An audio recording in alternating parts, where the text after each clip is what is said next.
We provide you the platform to turn your dreams into reality. Give wings to your aspirations with KR Mangalam University.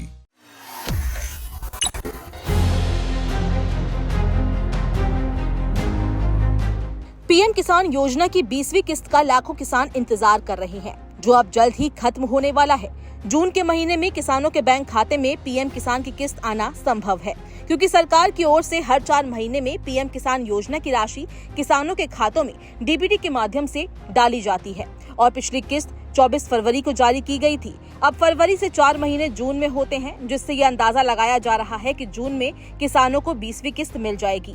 हालांकि सरकार की तरफ से इसे लेकर कोई आधिकारिक घोषणा नहीं की गई है, लेकिन जल्द ही इसका ऐलान भी हो जाएगा।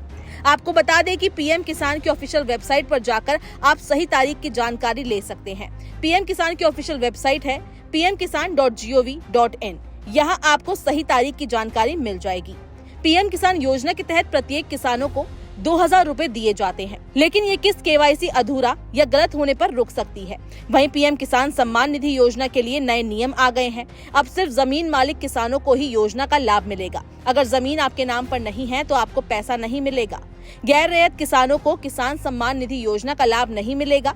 यानी अगर आप खेती करते हैं लेकिन जमीन किसी और के नाम पर है तो आपको इस योजना का फायदा नहीं मिलेगा। बताया जा रहा है कि लगभग 30 से 40% किसान ऐसे हैं जिनकी जमीन उनके पूर्वजों के नाम पर है। नए नियम के कारण ये किसान योजना से वंचित रह जाएंगे।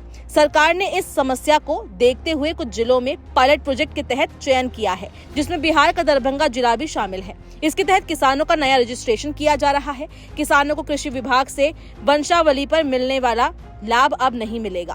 फार्मर रजिस्ट्री आईडी जिस किसान के पास होगी, उसी किसान को विभाग की सभी योजनाओं का लाभ मिल पाएगा। किसान रजिस्ट्री एक प्रकार का ऑनलाइन पोर्टल है। यहाँ पर किसानों के जमीन संबंधी सारी जानकारी को डिजिटल रूप से ऑनलाइन किया जाना है। फार्मर रजिस्ट्री की मदद से किसानों को एक यूनिक आईडी मिलेगी। फार्मर रजिस्ट्री आईडी जिस किसान के पास होगा, उसी किसान को विभाग की सभी योजनाओं का लाभ मिल पाएगा। ये कार्य कृषि और राजस्व विभाग के सहयोग से किया जा रहा है। अब सभी किसानों के पास किसान रजिस्ट्री आईडी होना चाहिए। ये कार्य कृषि और राजस्व विभाग के सहयोग से किया जाएगा। इसे लेकर अलग अलग पंचायतों में शिविर लगाए जा रहे हैं ताकि किसान को रजिस्ट्री करवाने में सहूलियत हो सके। इसके साथ ही पीएम किसान योजना का लाभ उठाने के लिए ई-केवाईसी कराना भी अनिवार्य है। जल्दी ई-केवाईसी नहीं कराने वाले किसानों की अगली किस्त के पैसे अटक सकते हैं। किसान 3 तरीके से ई-केवाईसी करवा सकते हैं: ओटीपी आधारित ई-केवाईसी, बायोमेट्रिक आधारित ई-केवाईसी, फेस ऑथेंटिकेशन आधारित ई-केवाईसी। पीएम किसान योजना का लाभ उठाने के लिए ई-केवाईसी और भूलेखों यानी जमीन के मालिकाना हक का सत्यापन कराना आवश्यक है। जिन किसानों ने वेरिफिकेशन नहीं कराया है, उन्हें योजना का लाभ नहीं मिलेगा। सरकारी अधिकारी लगातार किसानों को जागरूक कर रहे हैं कि वे योजना का लाभ उठाने के लिए जल्द से जल्द ई-केवाईसी और भूलेखों का वेरिफिकेशन करा ले। योजना का लाभ लेने के लिए किसानों के बैंक अकाउंट का आधार से लिंक होना भी जरूरी है।